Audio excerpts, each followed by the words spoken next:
Welcome to the podcast with your favorite cash flow guys, Mike and Blaine, giving you the best advice while having a beer. When you're running a business, there are problems every day. Let Mike and Blaine help you out and guide your way. Cheers to the good times with Mike and Blaine for business, beer, and BS.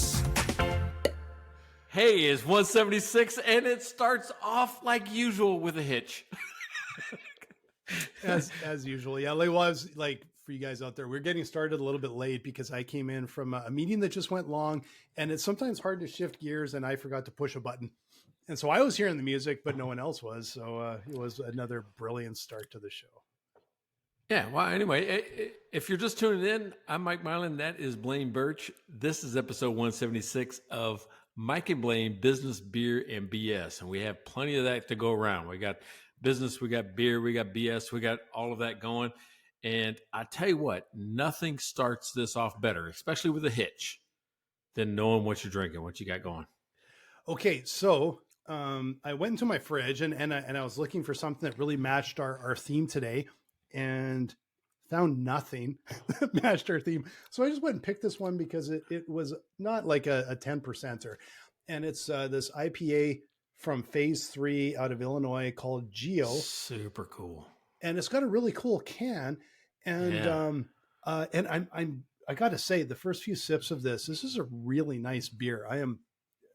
I've had some stuff from Phase 3 before that I've liked. And so when I saw it on the shelf, I picked it up hoping, and it's really good. But look at this Art Deco. This is gorgeous. I love that can. It's beautiful. So anyway, what do you got going? Well, I got to tell you what, mine kind of matches the theme, right? And it just, okay, I'm going to do this. I'm going to try to pigeonhole it in there a little bit. All right. Yeah, well, that's what I do every week. So, all right. So the theme this week is all about how things sometimes look harder, or you think it's more difficult than it actually is. Mm-hmm. And the reason why this came up, right? Remember, I always come up with a theme or the topic like minutes before this happens. And I had a conversation with one of my developers where I actually hurt his feelings. And I've done that a couple of different times, and I didn't realize it, where I make things out to be harder than they really are. He goes, yeah, that's fucking easy, dude. But I'm trying to get him help. I'm thinking it's harder than it is, or takes longer than it should. And I was wrong. So I'm calling either him or me the sour monkey. Oh, show the can. Move it over. I got to see the can. All right. So the can is cool, right? It's out of Victory Brewing, is out of Pennsylvania. And I think it focuses on it. There you go. There we go. But it's a 9.5% sour, right? So who knows what this is going to be like at the end of it. But it's kind of a cool can. What's the name of the town? Is Downington? I think it's Downington, Pennsylvania is where they're from. Our history, anytime we get near 10 plus, it starts to go off the trolley tracks a little by the end. I'm at 5.5, so I'm good. I can carry it at the end if we have to. Yeah. Well, because you were late, I opened this one up. So I was waiting. There you go. It'll be right away today. So anyway, if you guys haven't watched before, we've got some highly valued beer sponsors. And okay, if you want to be a beer sponsor, let's tell you a few things here.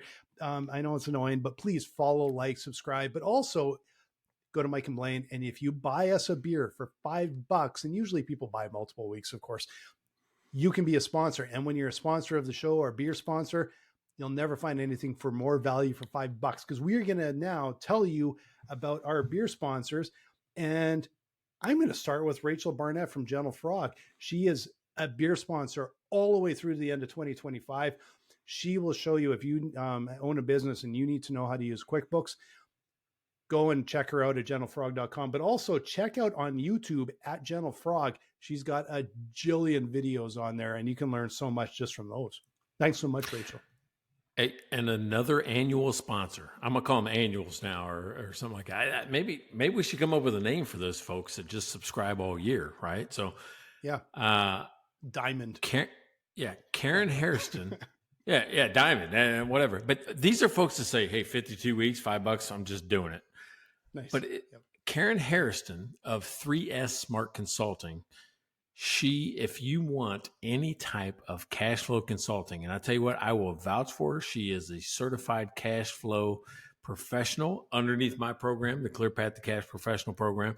And she does a fantastic job at not just cash flow. I'll tell you what, I found a hidden skill that she has that not many people have. It's called process diagramming, right? Where she can listen to what's happening in your business, diagram it out so everybody can understand what's happening from right to left, up to down, whatever it means. And I'm telling you, she can bring clarity to your business like nobody else. So Karen Hairston, 3ssmartconsulting.com is where you go. And as always, I'm going to thank neighbor Pat for you, which is, I know your neighbor, but neighbor Pat, he's even been, a few little snapshots of him on the show. He brings you beer all the time. And I'm always pulling for neighbor Pat in your, when you guys play bags. So I'm always rooting for you, Pat. So I'm going to thank you for the beer. I think he's dodging me because we haven't played in a long time. So maybe he's practicing. He's definitely not dodging. Yeah, I don't know if you've checked the weather, but the weather in Texas has been crazy. I don't even like to open the door. The dog, which normally just wants to be outside all the time, I open the door, it feels the cold and goes, "Nah, not today." So I got to force the dog out right now. So it's that cold. But neighbor Pat is inches away, if not minutes, if not hours, from his pool, his spa, his backyard oasis that I'm going to tell you, he did a fantastic job, right? His backyard looks fantastic. It's going to be one of those places where you would want to spend time. So nice job, Pat. Nice. Got to send some pictures, Pat. I want to see it. I'll let you take up our next one, and I'll finish her up. I think the next one is Devin. Devin, yeah. Okay. It's like, I think it's Devin. But yeah, hey, I'm gonna tell you what. Devin is somebody who I met through Courtney, and he has got the strongest connection to LSU I've ever seen. And I went out to Louisiana. I went to the LSU Alabama game. We spent some time with Devin, drank some beer with Devin. This is an all-around good guy that not only loves his school, loves the state of Louisiana and everything about it. So if you're in Louisiana and you're in the college, I mean, he does college bookstores, right? So he does college bookstores for Barnes & Noble Education. So he is somebody that is committed to that community. So thanks, Devin, for your support of the show. And, I'll root on LSU as long as they're not playing Baylor. Which we got beat by LSU, right?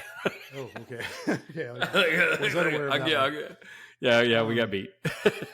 And okay, so I'm just going to cover our last one here, Fresh Victor, and I'm going to show this Fresh Victor. Now, these guys sent me like a bunch of these. I think it was 9 or 12 or something of the all different flavors of this Fresh Victor. These are cocktail mixes.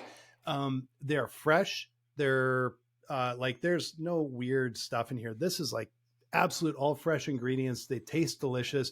And this is the Mexican lime and agave, which of course can make a really good margarita. But we had one last night that was pomegranate cactus.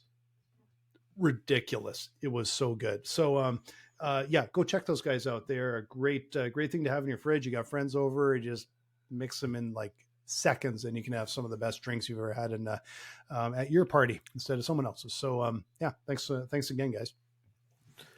All right, so hey, let's get to it, right? Because this is really starting. It's one of those things that's been kind of on my mind lately.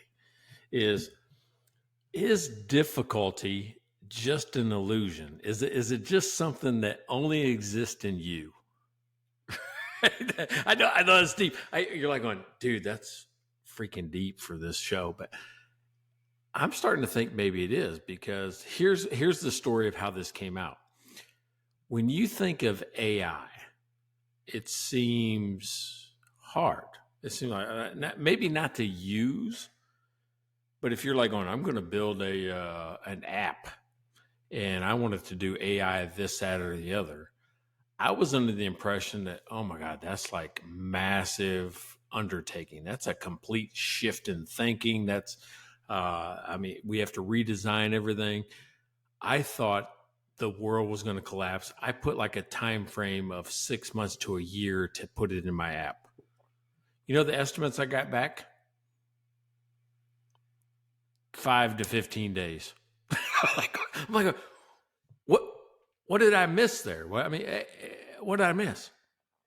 Yeah. Yeah. Well, I think it's the philosophy that we took with dry run, and we've been experimenting with it. We won't roll it out till we're really comfortable with it, but we've been experimenting with it, and it's all about, offering value and all that kind of stuff. But from the part of where it's hard and where it's easy, our philosophy was, we looked at it a bit like our Shopify. I'm going to say, like, that was kind of our example that we used, because back in my agency days, there were times where we would be, I remember writing up quotes for websites, and we would have an e-commerce component to it. And the e-commerce component could be $30,000, $40,000 to build. And then it has to be maintained. And that was also costly. And Shopify now is like $20. And you can probably, there's probably some versions of some services out there that are literally free, right?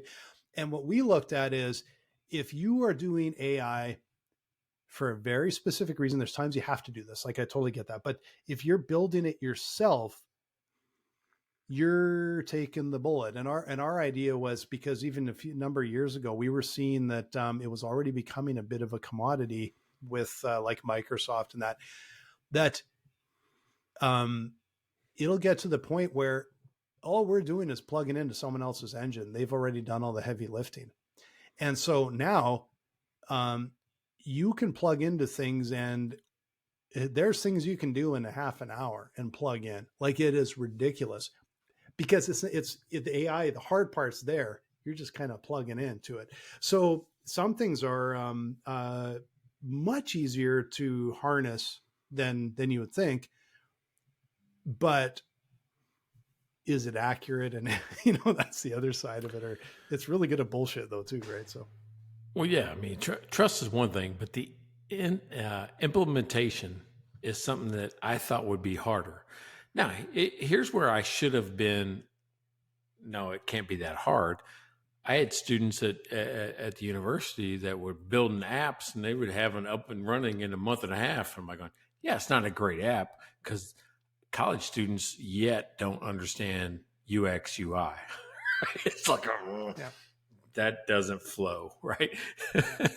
but at the same time, they had the guts there. I'm like, how did they get it there that fast?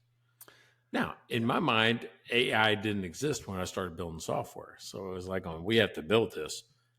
But it's so advanced now that you can leverage somebody else's engine. Yeah. But you have to train it and tune it and do those type of things. So even though you can have it built and installed, it may still take, months before you feel comfortable with it.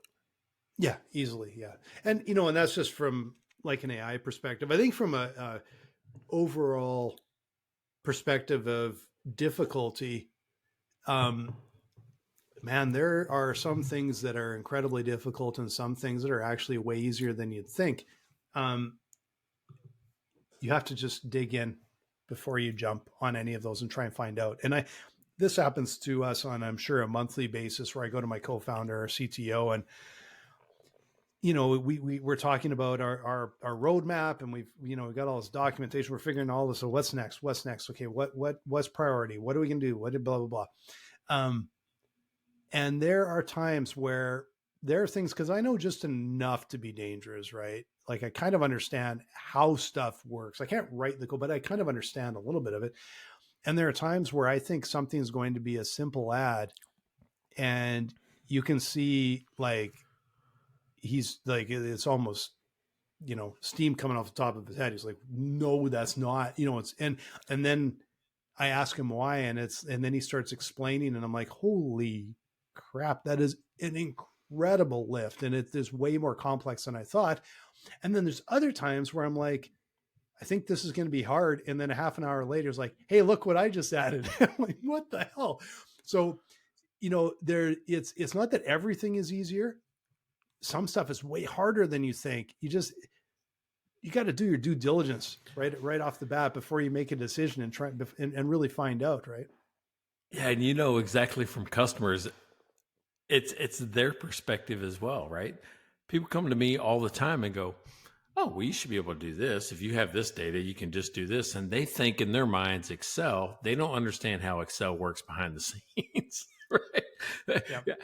What has to happen behind the scenes so you have the easiest input-output experience on the front end, right?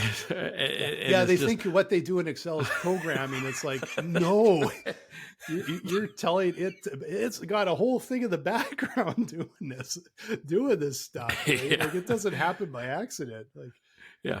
So my common answer now is, yeah, it's magic. Yeah, of course we can do that. And software can do anything. What I will say that every once in a while, and this happened to us just recently, every once in a while we'll get a little suggestion. And it just sometimes they're just the easiest things to add, and they actually have a big impact. Like, people just love it, and it's like we had one we added literally just like it took I don't know what Tark took, not long. Like, I'm talking probably a half an hour or something to add, little change on something, and it gave a visualization that literally I'm getting compliments on, and people love it, and it's just we just didn't know we didn't register that it was important until the CFO came in and said, you know what would be really great? I have to deal with this every single day. And I'm like, oh shit, thanks for telling me. And it ended up being really straightforward. Right. And so but conversely, there are times where stuff seems like it's going to be simple and it's hard for it's like a yin and yang thing. Like for everything that's easier than you think, there's going to be something harder than you think. And some of it's going to be incredibly hard, even though it looks like dead ass simple. You're talking about that. I mean, in my app, right? The Clear Path to Cash, we've got industry averages built into the background. All you have to do is put in a NAICS code. And to me, I'm selling to accountants, bookkeepers, advisors. They're doing tax returns. The NAICS, NAICS code, North American Industry Classification System code, is right there. They just have it, but they don't. so they don't. I didn't realize that. Yeah, I got to go find this, or I got to go do that. So I put in just a link. Here's a way to find it. It was just a link to the government website where they could do their own search and find out their code and put it back into my product. That was more difficult than what they asked me to do. Is, well, can you just put the search in yours? And all we did was just add a search feature for our own database of just keyword or code. And it connected it. It was like it was the simplest thing, but everyone compliments us on that is the coolest thing ever. I'm like going, that's the least cool thing we do. The whole damn app is do a search for the industry average. That's the least cool thing. What's funny is the customers sometimes just think so different, right? And you know what I think, because we always think sometimes if something was really hard for us to do, we think it's got a lot of value. Customer doesn't care how hard it was for us to do or how easy it was for us to do. So sometimes what they see value in is so different. Like, so the thing we added just recently, when you have overdue invoices and bills, we have there's a little calendar badge that shows the day it's due. And once it's overdue, we flag it, little red dot, it's overdue. And the guy is just one of the guys said, I need to know how many days, because when I go through and I got to pay them, I just want to know which ones are the furthest overdue at a glance. So we changed it with a red number on how many days overdue. And it's like magic. It is like, oh my God, that's awesome. And I'm like, it is awesome. Like, I get it. Just never occurred to us until a user pointed it out. But it wasn't that it's like, oh, that's cool. It's like, this is what I do every other week. We'll have a big, we're waiting on payment, and also we'll have a big payment come in. And then I got to go through and figure out who do I need to pay. And that's how I do it. And I'm like, that's because that is a big part of their job. That's a big part of what they're doing all the time. And we just made their life easier. And it just ended up being such a simple lift for us, right? But to them is if they got to do that whole analysis, all of a sudden they got to get into a different system. They got to query this and query that, and I mean it's craziness. And to me, I'm like going, I should have realized this early on, because even when I was in the Army, I said, "Hey, it's results, not effort." Right? That's what that was my whole principle in life was. I just want the result. I don't care how hard it is to get or easy it is to get. I just want the result. Yeah.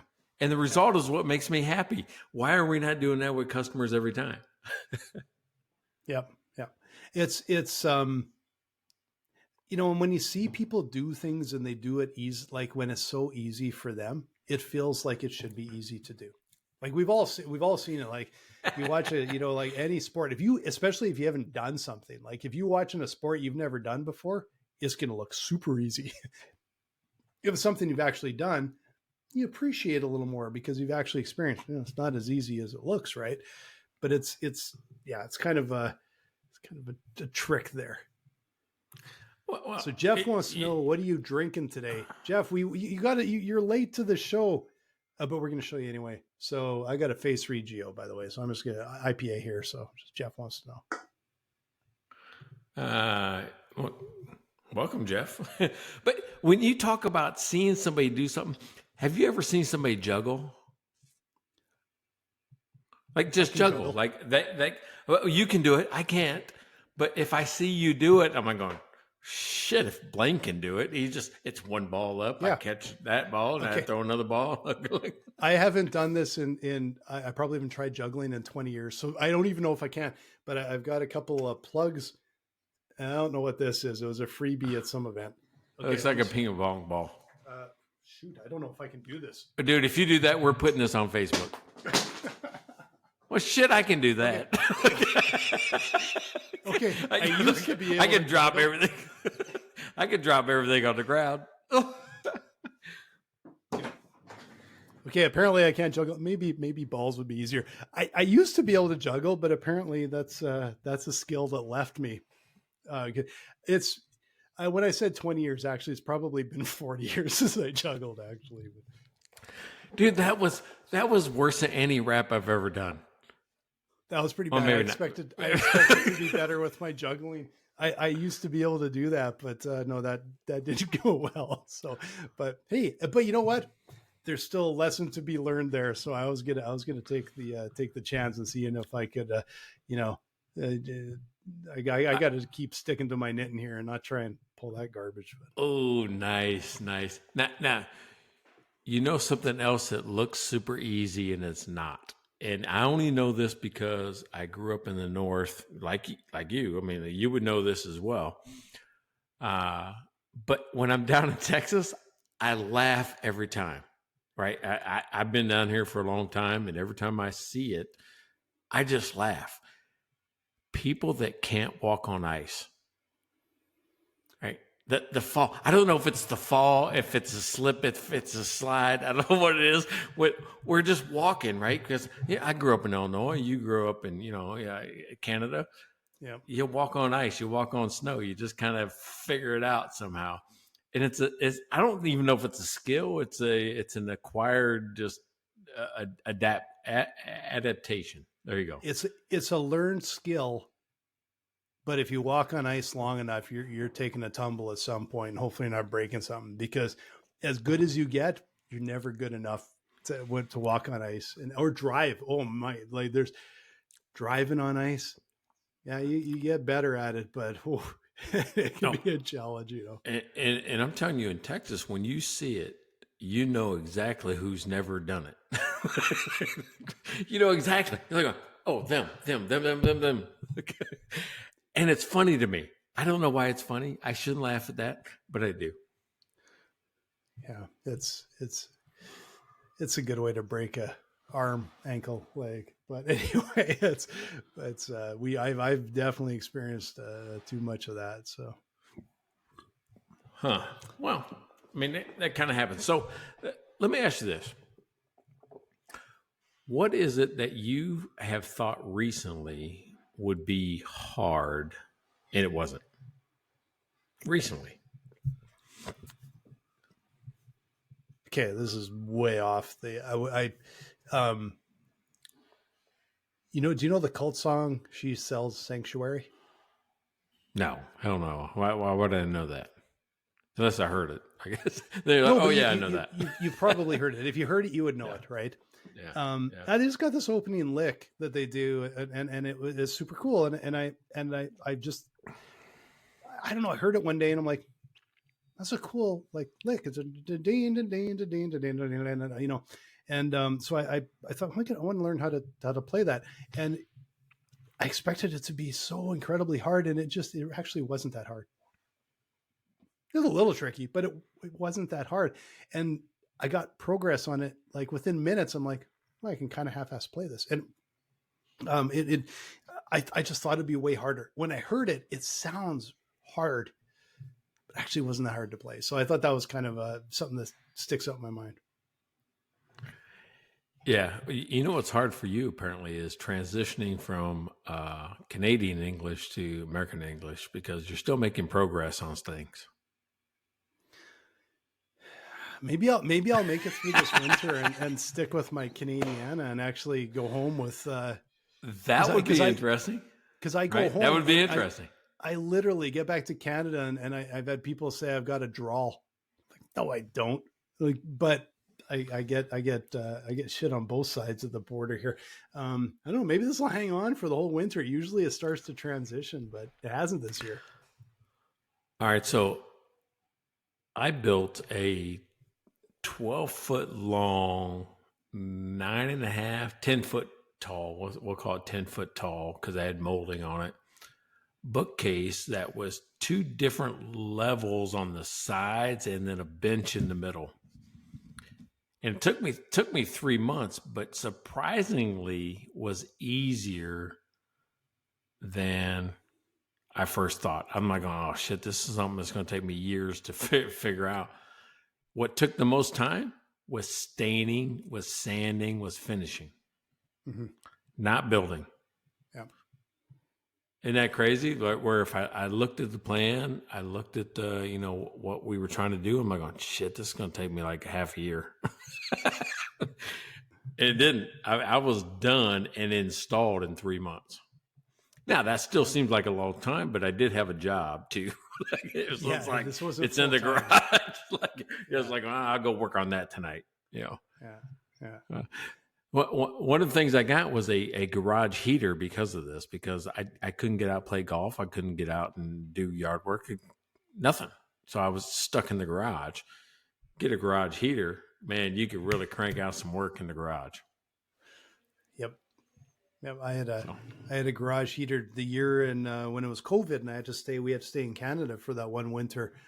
And I got a garage heater so I could mess around in the garage, and I used it all the time. And so I actually killed it. It just actually died before spring. So it's, you need that stuff though.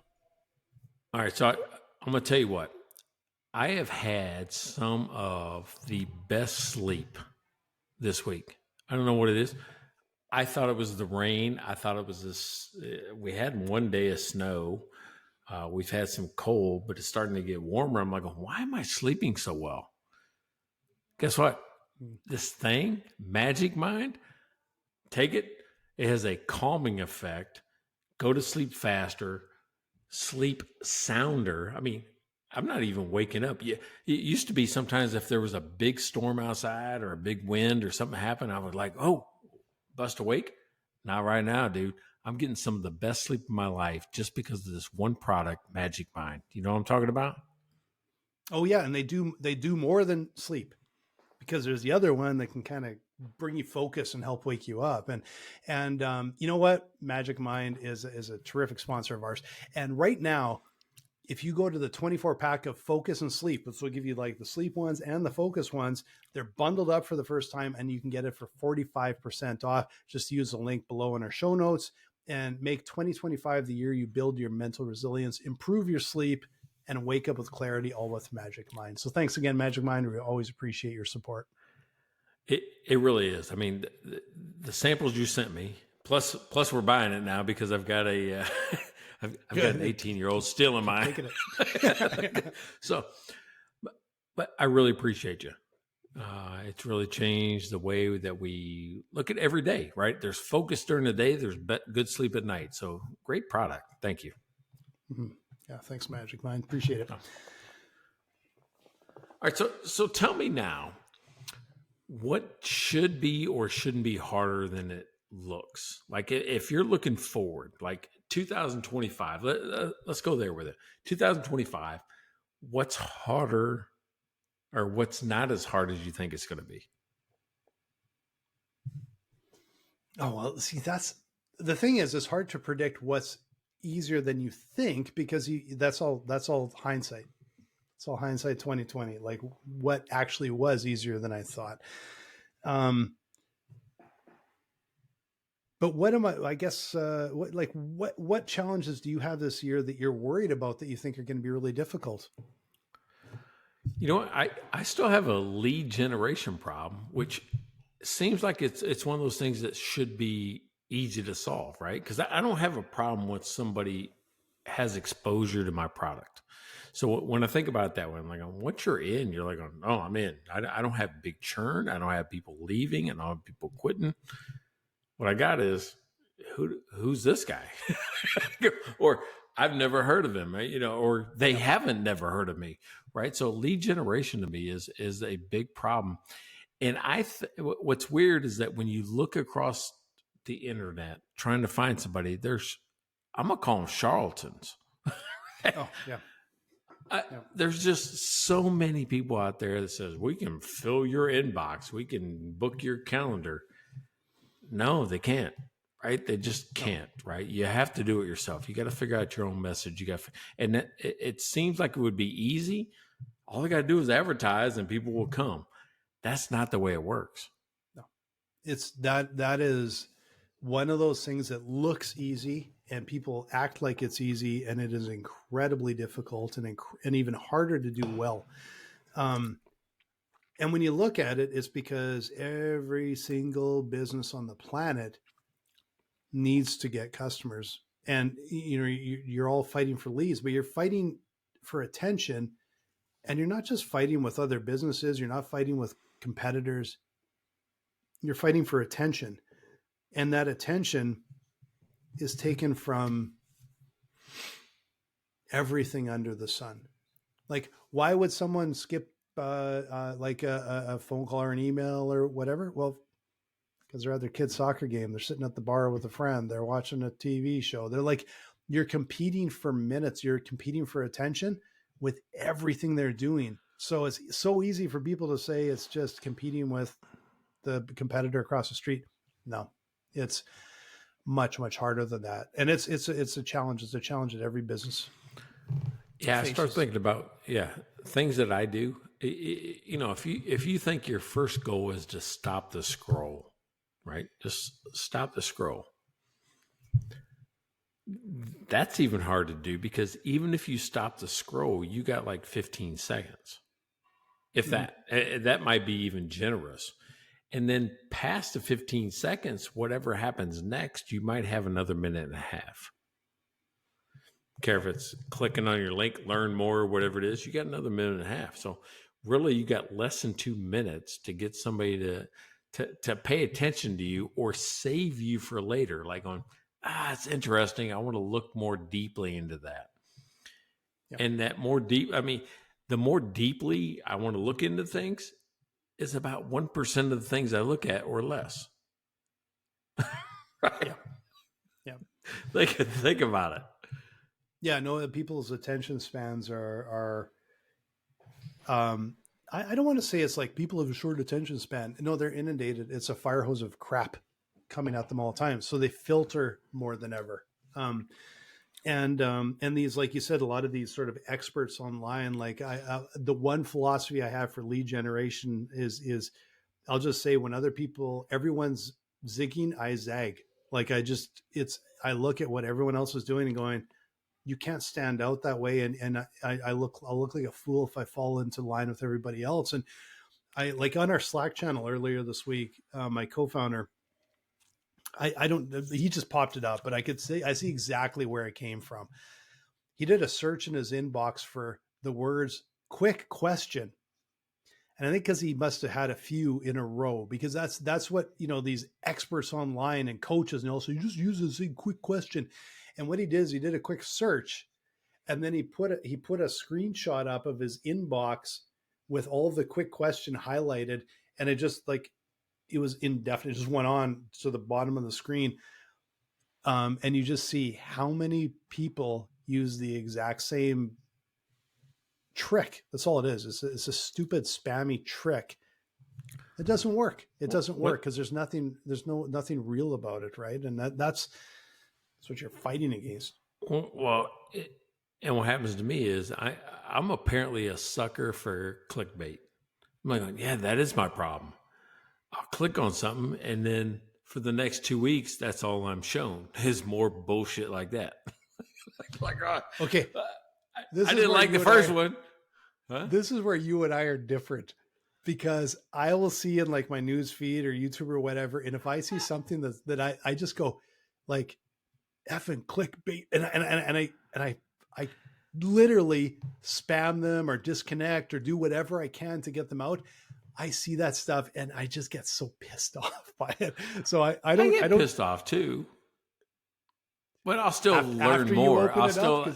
Because I want to see what the hell they're saying on the inside, because so I can make the definitive statement that says what they said on the first page does not match the second. Yeah, I just see it on the first page and I'm like, screw you guys with your crappy clickbait. And I block, I think I've blocked some major news feeds before for like New York Post clickbait, like just click. Like I can't stand that stuff. I have such a bullshit filter that I'm too much, right?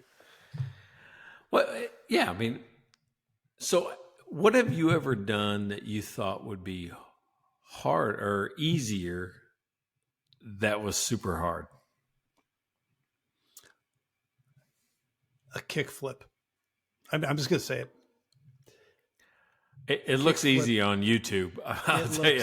So easy, and it's really hard. And I can do it. Like, I've ridden a skateboard since I was a kid. I don't ride them as much at all anymore, but I've ridden ramps. We've done all kinds of stuff, and I was like, fine. I was okay on it, but I feel really comfortable on it. That's one thing that's way harder than it. It looks so easy, and it's so hard.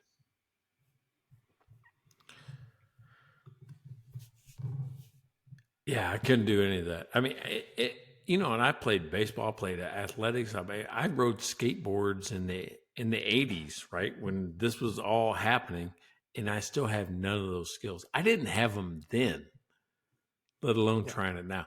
I tried to get on a skateboard about 4 years ago. Mallory brought one home. She said, "Hey, I got this skateboard." I'm like, "Oh, I used to ride a skateboard." And I'm 51 at the time. We'll get on the driveway, and I got a relatively flat driveway. So it's not like degree of difficulty is higher or lower. It's actually higher, apparently. But I got on this thing, and I'm talking within 3 seconds, I might have attempted to break my neck.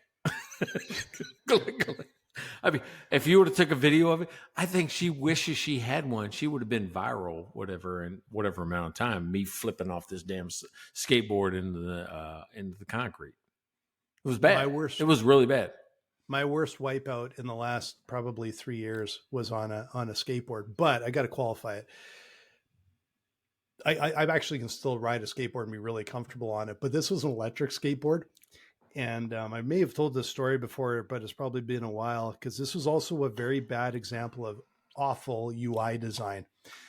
And I was going 30 kilometers an hour on the skateboard, and the ludicrous button is right under the button, right under my finger here. And when I hit a bump, I squeezed it by accident. And then when I hit the accelerator, there was so much torque. I'm already going 30 kilometers an hour, but it kicked into the 50 kilometer an hour mode.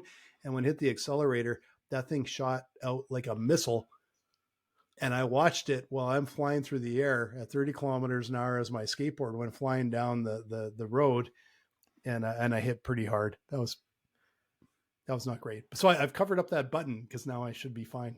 That's my. All right. So for you Americans that don't know kilometers, I think he was going 78 miles an hour. He was almost Back to the Future where he could go back in time. He was going that fast. It was probably something like I was going probably somewhere around 18 miles an hour and could have got up to 27 or something. I don't know. I don't know the example. Like, but I'm 50 kilometers an hour is too fast. That's like 30 miles an hour. That's too fast on a freaking skateboard. And I wasn't up to that. That was unintentional to hit that sort of speed, but it wasn't 78 or whatever you said. That was, no, I don't think I'm quite that brave. So, or that's all right. So I am a huge Back to the Future fan. I have an encyclopedia back there of all kinds of dumb facts. I don't know why. I am addicted. I'm watching a damn documentary about making the film and the people and the involved and what was happening. Why is it that I like that subject, this time travel subject, right? Because it seems easier than it really is. Yeah, I think that one would be impossible, but that's just my thought. All right, so let me ask you this then. Do you think that Back to the Future was the perfect movie?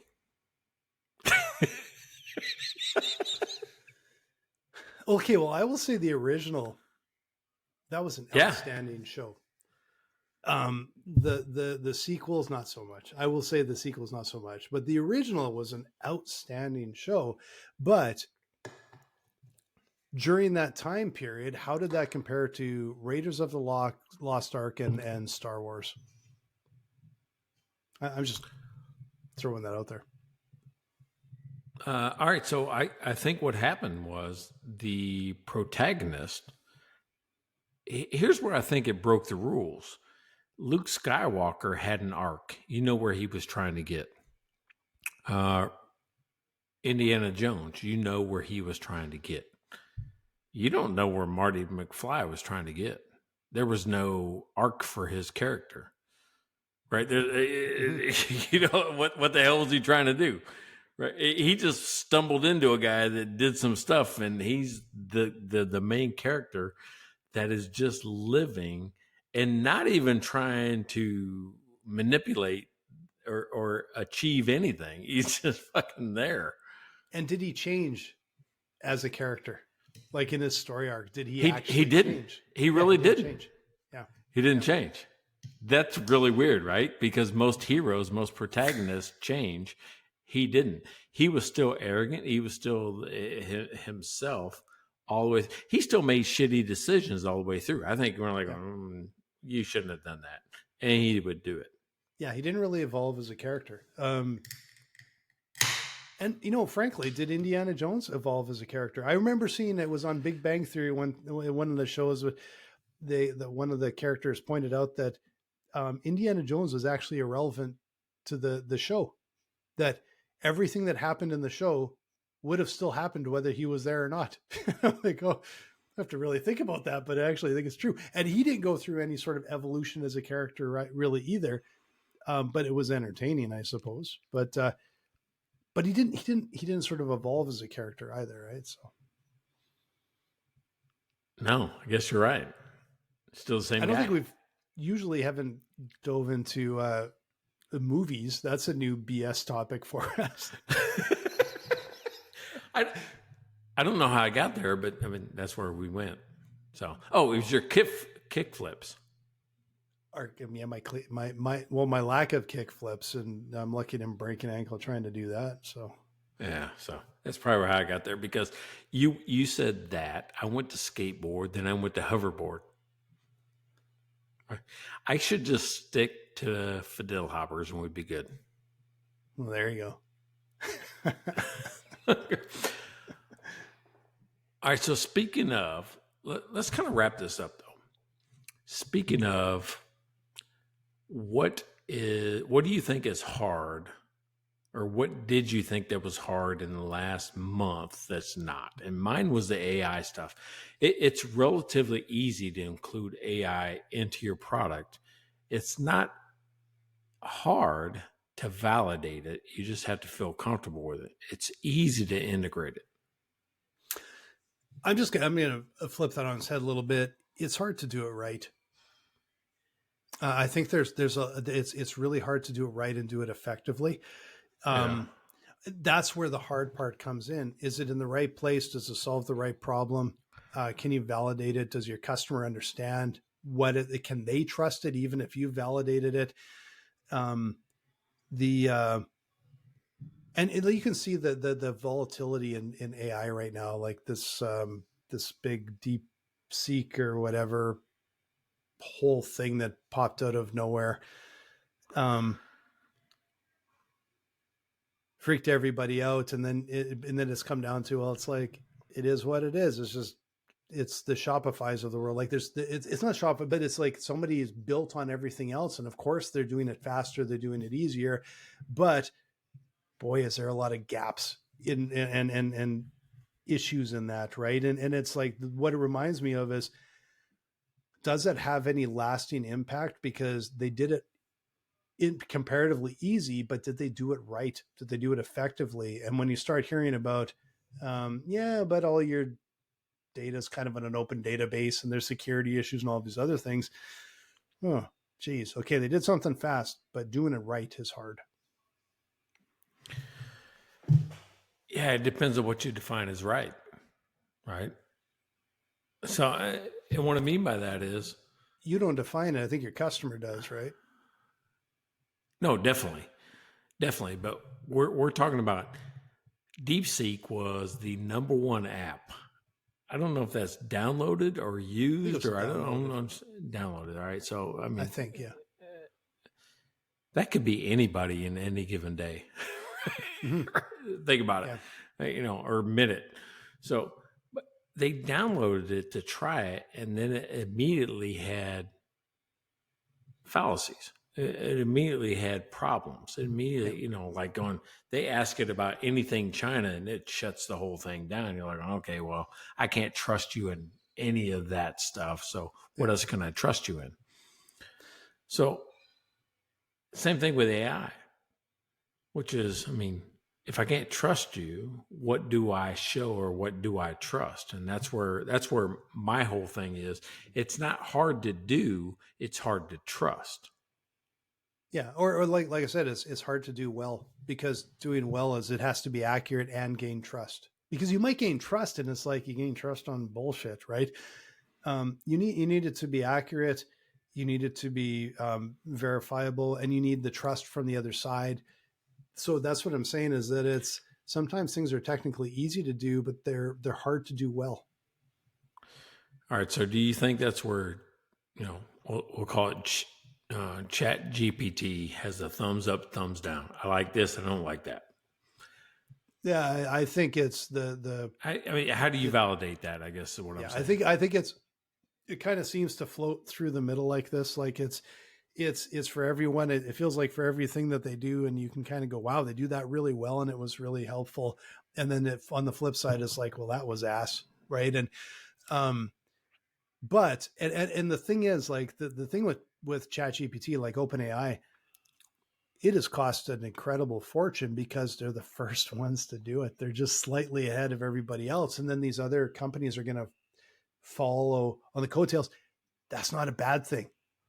Like it opens up competition, everything, but there's, from a consumer point of view or from a business point of view, you have to, as all of these different, to me, it's like cryptocurrencies. Bitcoin is the original, and it seems to be the one that people trust the most. But out of all of these others, there's going to be a whole bunch of losers, but I'm pretty sure there's going to be some big winners in there, because some of them are going to do it right and they're going to shoot to the top, and some will become footnotes in history because they were smoke and mirrors and they just didn't offer anything more. But that's all hindsight. Yeah, you make your judgments now, but we'll see how it actually plays out. All right. So Think about this though. I mean, they think the biggest cost savings is in data and servers and things like that. How are they doing it so? And I know we're going outside the scope of today, but how are they doing it so efficiently when nobody else can? And I think that's where, I saw an article today where Facebook and everybody else like going, what did they do? Right. And they're trying to reverse engineer everything that DeepSeek Well, and I think it's like anything else. They've iterated on it. And for something like OpenAI to go to try and do something massively more efficiently, it's a little bit of like, do we keep trying to move the ball forward, or do we stop and rebuild because we've learned so much? I don't believe that the people, like, if you focused all of the engineering talent at OpenAI and said it's all about efficiency, they might be able to come up with that. I don't doubt for a second they would, but that's not their focus, right? They're trying to move forward. Someone following behind, they're starting from scratch, and it's like they're not starting from scratch. They're starting from that furthest point, close to that furthest point, and they're learning from it and they're picking it up. But like, to me, like I'll give an example. Like when NVIDIA dropped, to me, I looked at it and went, oh, that's awfully short-sighted, because they're like, well, they're more efficient. Yeah, but if it's more efficient, there'll probably be 10 times more people using it because it's cheap and it's efficient. It's like every time, and you've seen this, I'm sure, where you're from, because we've sure as hell seen it here in Scottsdale and Phoenix. Every time they widen a freeway, it's just as busy because more people come on. And they've scientifically proven it. It's like they widen the freeway, more people come onto it, and it's just as freaking busy, but it moves more people. That's, I think, what's going to happen is there's going to be more players. It's more efficient. It's cheaper, which means it starts to roll into more and more products and services. Like, we're both experimenting with it, and the entire water level keeps going up, and the entire water level keeps going up. They're still going to need chips to run this stuff. And so these knee-jerk reactions, like, I look at this DeepSeek, it was this big, I would give it a 50-50 chance that 2 months from now, anyone has even heard of it. Like, will they have any relevance? Remember, did you ever see that thing called the Rabbit? I thought it was such a dumb thing. It was a little AI, it was a little box, and you could ask it any question. I'm like, you can do it on your phone. Why would anyone want that? It was the biggest, it was like this big flash in the pan, biggest thing that everyone built. And I don't think I've heard of it now. It was about a month. It was top of everyone's mind. And I thought it was stupid, and now it's gone. Or it seems to be gone. I don't know anything about it. But that's what I think is going to happen is if they're not doing something well, they're going to disappear. I don't care if they're a flash in the pan. You have to have that reason to stick around, because otherwise you're just going to get eaten up. Yeah, I mean, first mover advantage is a real thing, right? I mean, oh, absolutely. That's where OpenAI and all that's a real thing, because you learn a lot of lessons. The people that come second, they can do it faster, but they don't learn the lessons. So there's some things that they missed, right? That's the way I always look at it. There's things that they missed that the first people already caught. The best late mover on the planet in history is Apple. I don't know if they've ever done anything first. And they will hold and hold and hold. They'll say, we'll do it second, we'll do it fifth, but we will do it right when it's a game changer. And so there's a first mover advantage. There's legitimately doing something a number of levels better. And then there's the ones that just rush garbage to market. And I just don't think there's a whole lot of staying power in any of that. So this DeepSeek, like I said, if I was a betting man, there's no way I would bet on them, because I don't know if they'll be around in 2 months. OpenAI will be. Yeah. I will say I'm pretty much guaranteed they will be. Right on. Hey, last comments. What'd you learn? Oh, we were all over the place today. There was probably a pretty good dose of BS and mixed in with our business. But I do think it's for everything that's easier than you think it was going to be. There's something that's harder than you think it's going to be. And I would just say, before, as a business person, from a business perspective, do a little homework at the start. and know what you're in for, and make some decisions that way. So if you jump too fast into something, you're just flipping a coin to hope that it's going to be a good move. Yeah, I would think that, your first gut instinct is usually right, but verify it. It's going to be hard, but get some more information. So anyway, hey, you've been listening to Mike and Blaine. I'm Mike Mylan. That is Blaine Birch, CEO of Dry Run. I run Cashflow Mike. So check us out and come back. Thanks, everybody. Make sure you like, follow, subscribe, and please become our next beer sponsor. Hop in, buy us a beer at mikeandblaine.com, and you too can be a sponsor. And if you want, you can even go all the way through the end of the year, like some of our valued diamond level sponsors. That's not a great one. We're going to come up with a better name than that. I love it though. Check out their website at mikeandblaine.com. Then subscribe to the podcast and buy these guys a beer.